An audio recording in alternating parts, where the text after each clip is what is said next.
a lot has happened, a lot has changed. We have seen seismic shocks and upheavals, 2 world wars, industrial revolutions, technological revolutions, 3 or 4 of them. I think in the end it all depends on how we count.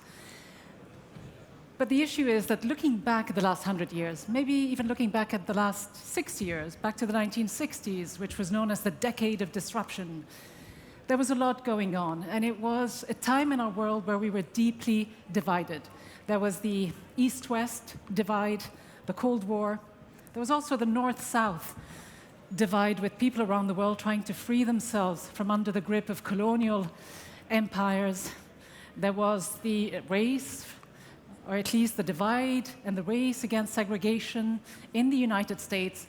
And then, of course, our world was also deeply divided between the Beatles and the Rolling Stones, 2 musical phenomena that really have brought so much to our world, that have been a reflection of establishment irreverence. But I think most of you will agree that the Rolling Stones, more than anyone else, epitomize the rebellion, the revolution that was going on in those days. They were loud, they were provocative, they were exuberant, and yes, they were irreverent.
Honor to welcome on stage the great Bill Wyman. Bill Wyman.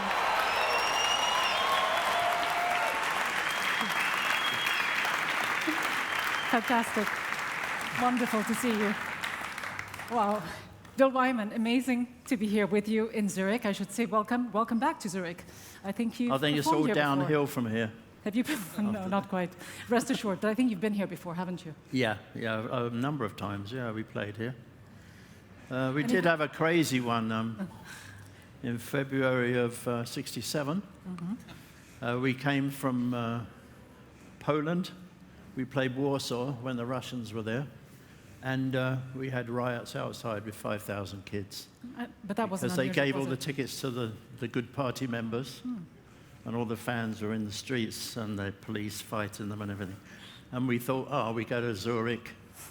It'll be nice and peaceful. So we came here, and we played at the Halle Stadium. 6,000, I think it was, or 8,000 people. And we were on stage, very high stage.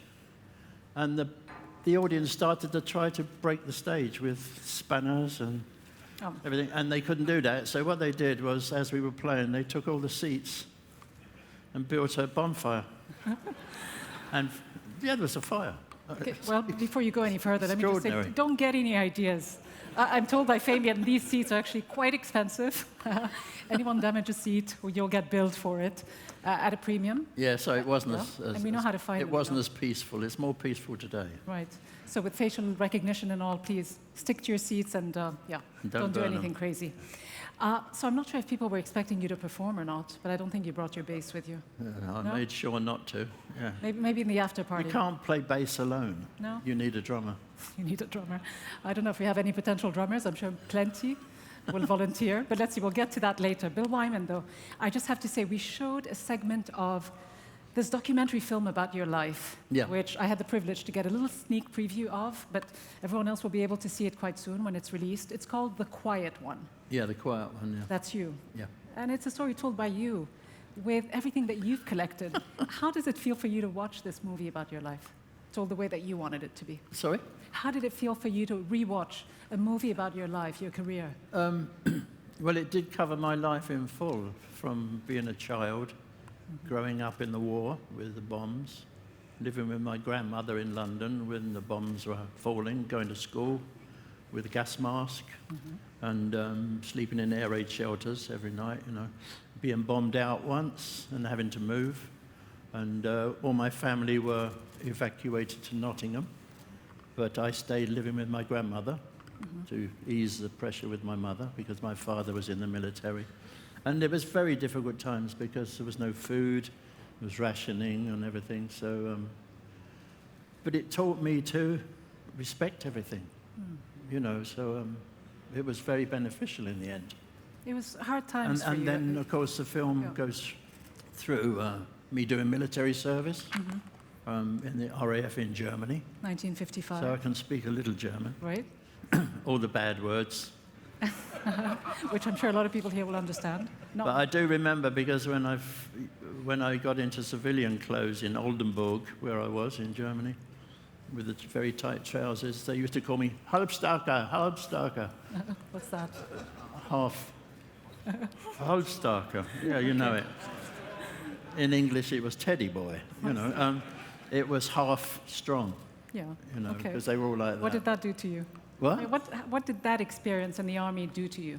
How did it change? Well, it taught me a little German, but not enough. Mainly from the Fräuleins, so I can't really talk. And you mentioned earlier that you were a little boy growing up in the South London, working class, community, very difficult circumstances. Not just the fact that you were watching German bombs being dropped. You were actually filming those, by the way, with a Super 8 video cam. Yeah.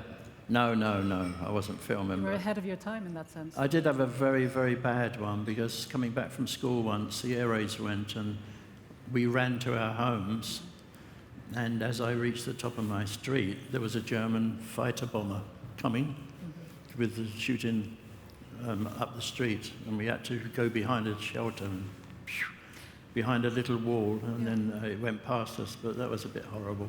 But what made you think that you needed to film these things? So you didn't wait to become a big star to start filming everything about your life. You did it as a young boy. Was there any premonition in you that you might one day become a big star? No, because your grandmother thought you would. No, my grandmother taught me to write a diary and keep a scrapbook. And so, and she taught me to collect things like postage stamps, coins, cigarette cards, things like that. And so I became a collector, which I've been all my life now. And she taught me so much that it was so important to me in the future, It was absolutely wonderful. And she was a really special lady. A special lady who you feel you never got to say goodbye to, but who played an influential part of your life. I could never reward her for what she did. But just having collected all these pieces of your life, and in the movie, when you watch it, you'll see, it's, I don't know how many pieces of memorabilia. Yeah, I still have my ration book. I have my identity card from in the war. Bill Wyman, the archivist. Yeah, I have all those things, yeah. Yeah. Because we were still on rationing in 1953. 8 years after the war, we were still on rationing in England, so it was quite hard.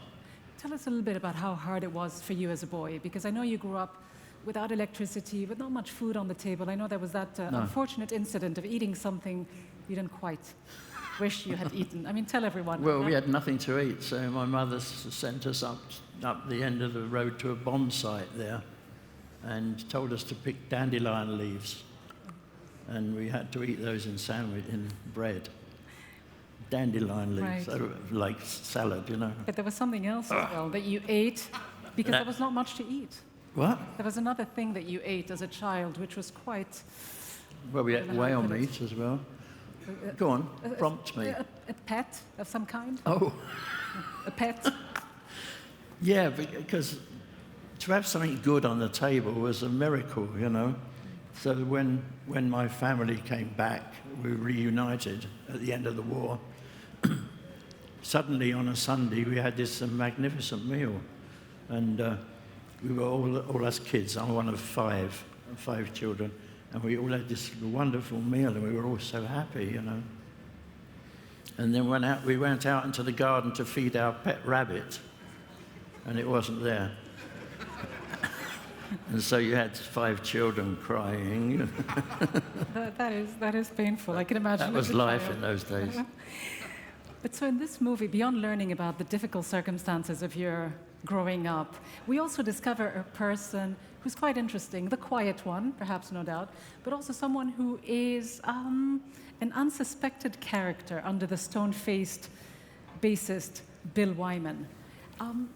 Lots of things we discover about you, but we discover about how much of a cool head you kept on your shoulders, despite the huge stardom that you achieved. How did you manage that? Not taking drugs, Yeah. not really doing heavy alcohol. Wait, hold on. I'm sure people don't really believe. Not taking drugs? No, Ever? no. Just once, maybe? Yeah, I smoked joints sometime. Yeah. I had to try it because they insisted. You know. No, what they did to me, they were all smoking these joints which had stuff in it, you know. Elephant tranquilizer or whatever it was they were putting in these cigarettes. And they tried to pass me one, I wouldn't have it, you know. So what they did on one occasion, not on the film, that was another reason, but on another occasion, what they did was they took me and they put me in a cupboard and opened the door and they kept blowing the smoke. All of them were blowing the stuff in to get me stoned, you know. Was it tough to play the bass in the background, but with everyone around you stoned and literally high? I mean, was it a challenge for you? Well, Charlie was good as well. We were the straight rhythm section, you know. If we were together, that was the foundation, you know, and they could do what they want after that, you know. So we were always there holding it together, so that's why we were always well admired by all the other rhythm sections in the world, I suppose.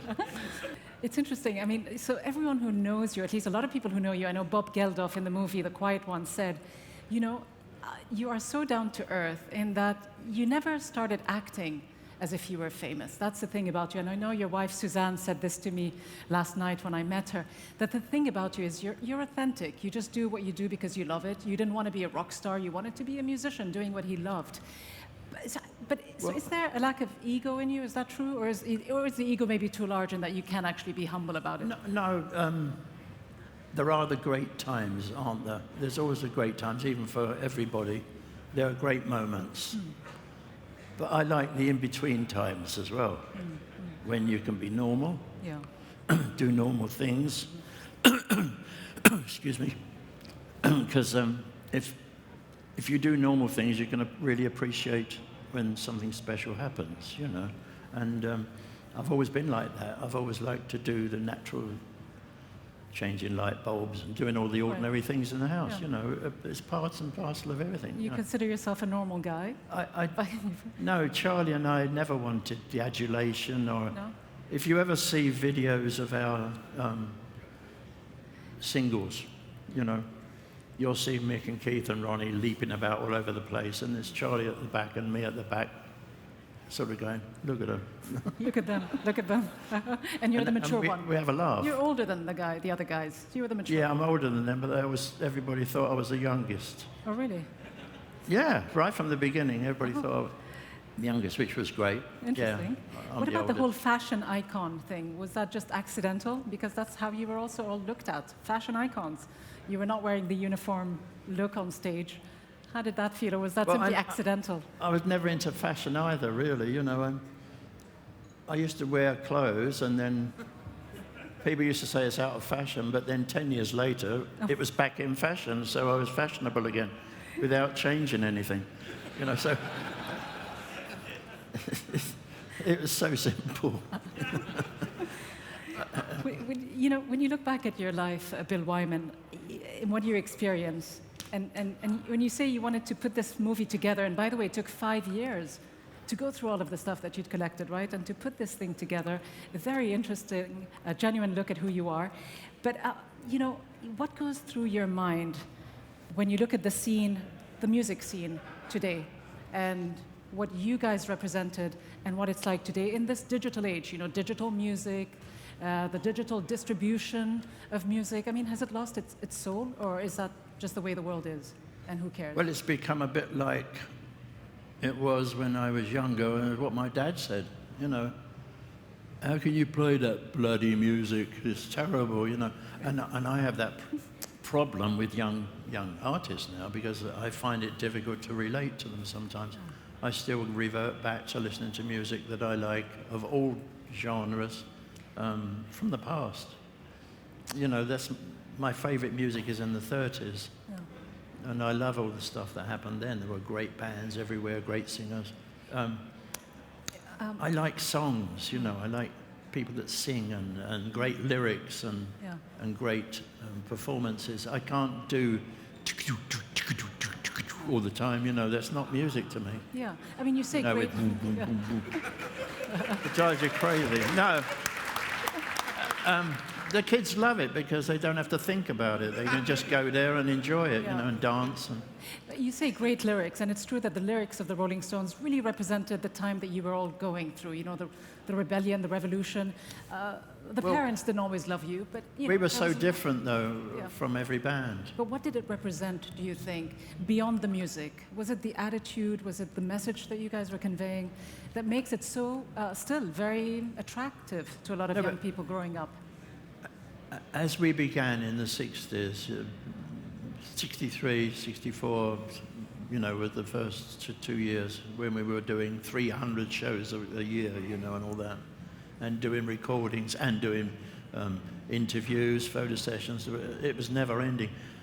It was like a hurricane. You were like in the middle of a hurricane, and around you, which you saw casually, were all the great films that began, all the great new actors and all that. You saw all the fashion changing. You saw the Mary Quant and the miniskirts. You saw the birth pill. You saw all these things changing all the time. Art, you know, op art.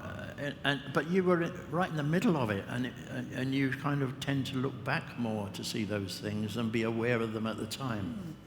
It was just coming too fast. But you're also a band that knew how to change with time. That over the 30 years where you were in there, you weren't sort of always sounding the same way. Was there pressure? No, we had to adapt. Change? We had to adapt and change, because we were a blues band originally. Yeah. We just played blues, pure blues, and we became really popular.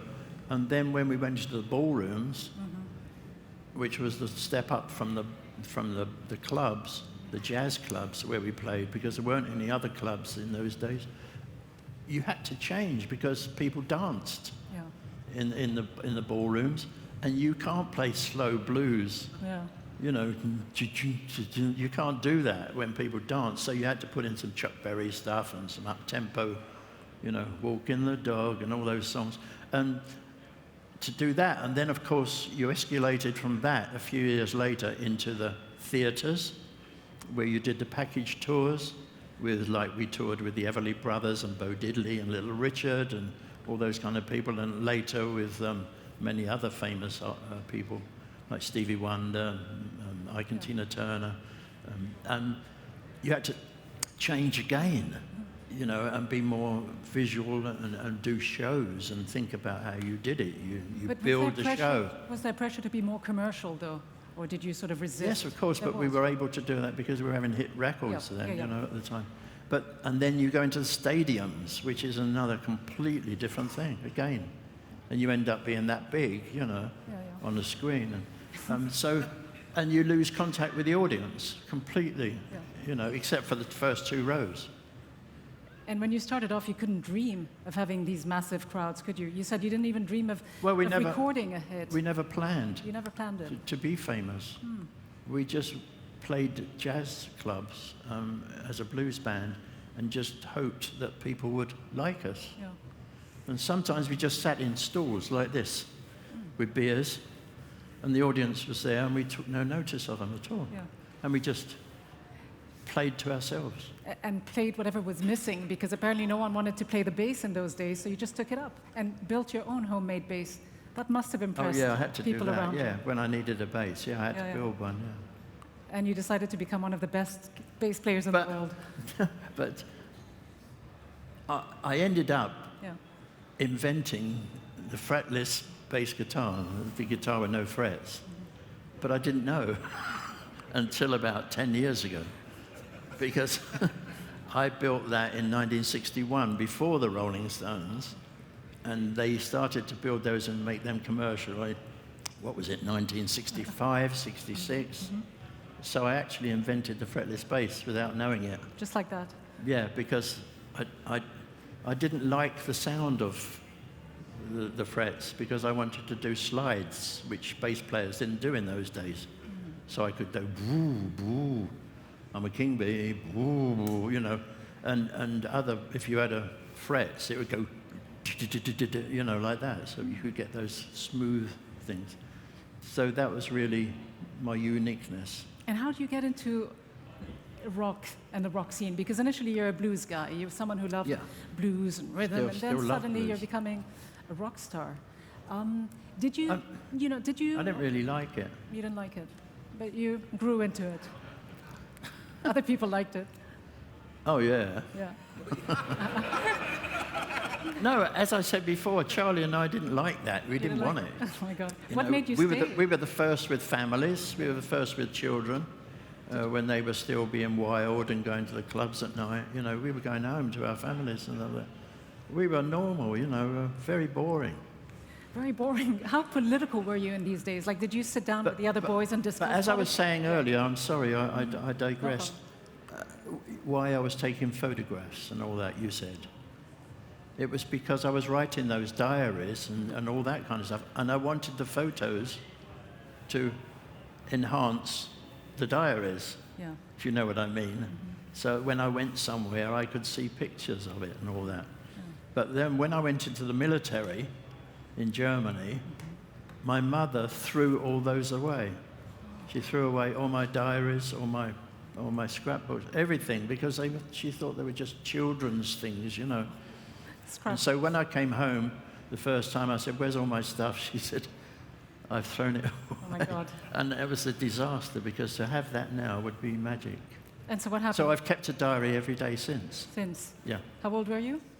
What? How old were you when you started to keep a diary after your first batch was through? Oh, when I came out of the military. After the military, yeah. Yeah. When you look back at your at life and your career, Bill Wyman, are there any regrets? I mean, do you feel that there were places in the world where you didn't go, you didn't play? Are there any specific things about your time with the Rolling Stones that you might have done differently if you could? Yeah, I really wanted to be like a museum curator or something, or a librarian or something like that. I love research. I love digging things out, and you know, I do it all the time when I write books. Yes. Finding things that are not obvious, you know, or discovering something special.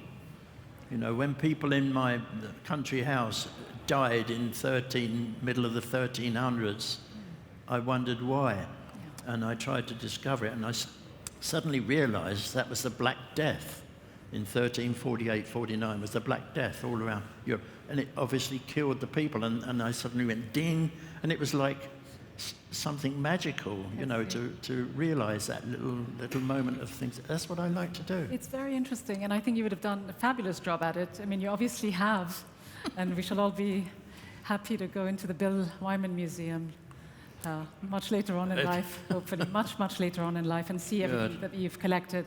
I can't think of anything more boring for people. But I look at the... I look at the clock. It's anything but a boring life. It's such a fascinating life. And to the life's been absolutely wonderful. And to have the family I've got now, my 3 daughters are so creative. And are they aware of who their dad is? I mean, I don't know how old they are. Well, I think they got used to it, didn't they? Used to it? I mean, I used to go to Sticky Fingers restaurant in London, and it wasn't until they were about 10 that they realized it was my restaurant, because I didn't tell them. And I've been there too. I didn't. Yes. You know, you don't tell things like that, do you? You don't say, "This is my restaurant" to your children. That's your only claim to fame. I've got a restaurant. You know, that's fantastic. But I ask you this question for a reason. I ask you if there are any regrets, if you had the chance to be with the Rolling Stones today. I know you've moved on, and I know, as you say, there's so much to life, and you're making so much of it as well, having done what you've done. Were there any gaps in that 30-year span, any places you didn't play? And I say this because I know, for example, looking at all of the places you went to in the world and performed, I think Africa sort of stands out. And it surprises me because as someone who loves rhythm and blues, Ray Charles, and so on, it's kind of surprising to sort of neglect that region. Or did you not? I think you went to South Africa, not you, but they did in '95. I've never been to Africa. No, I've been to North Africa. I've been to Morocco and places like that. But was there a reason why you never played on that continent? No, because in those days there was, no black people were allowed to watch. It was, so we said we're not playing. Yeah. If we can't play to a mixed audience, we're not going. And we were invited and we turned it down because we said the audience was still segregated in those days. So we said we're not going. And so we never went. So you never went? See, they've been to all these places since I left that I never, they've been to Russia and China and everywhere. South America. I never went to all those places. That's interesting. But I don't regret it because I've got my own little Okay. places I've been to where they haven't been, Yeah, but I'm saying if you did, we could maybe, strike a deal right here, maybe work on a on a new concert or reunion of some kind. I'll volunteer and I'm sure everyone No, because in will as well. 1990 I stopped flying. Okay. I decided I didn't want to fly anymore because I flew in the military. And then I flew all the time with the Stones, hundreds and hundreds of flights. And when I left the band, I said, I don't want to fly anymore. Yeah. So I don't. And you still live in the south of France? If I can't get there by train or car or walk, I don't go. And France is your home? I know you left the UK to dodge the taxes, which apparently were an incredible 83 to 93%. I do what? Earnings, were they? Anyway, you left to the south of France. Do you still live there? No, I lived there for 11 years when we had to go there for tax reasons. Yeah. And Okay. Some commonalities. you're having more fun than I am. And I decided to stay. I mean, the Swiss government. I decided to stay there. Yeah. So I built a house on a hill above Vence in the south of France. Je suis un rockstar, je have une résidence à la south of France, the song. And then I met all the artists, which was fantastic. I met César and used to go to his house and he used to cook lunches in his garden. I met Armand and became a great friend. And then I met Chagall, Marc Chagall, and I became a friend of his for the last 8 years of his life. And we did 2 books together. And I took many photos of him. And he was wonderful. That's amazing. He was a wonderful man. And you made some good friends, Ray Charles being someone you also befriended toward the end of his life. Yeah, I've been very, very fortunate to meet a lot of my idols, people that I idolize. And of course, there's a lot I didn't meet as well. I would have liked to have met Leonardo da Vinci, but it was a bit too late. a bit before your time. He's my idol. Is he? All right, today, of the things you can do, and my eyes on the clock, and it says end, please, sadly. Oh, end, please. End, all please. right, So please. of the things that you can actually do, what's the burning desire moving forward? Play football for England. And I think you just might. Bill Wyman, thank you very much indeed. Thank you very much.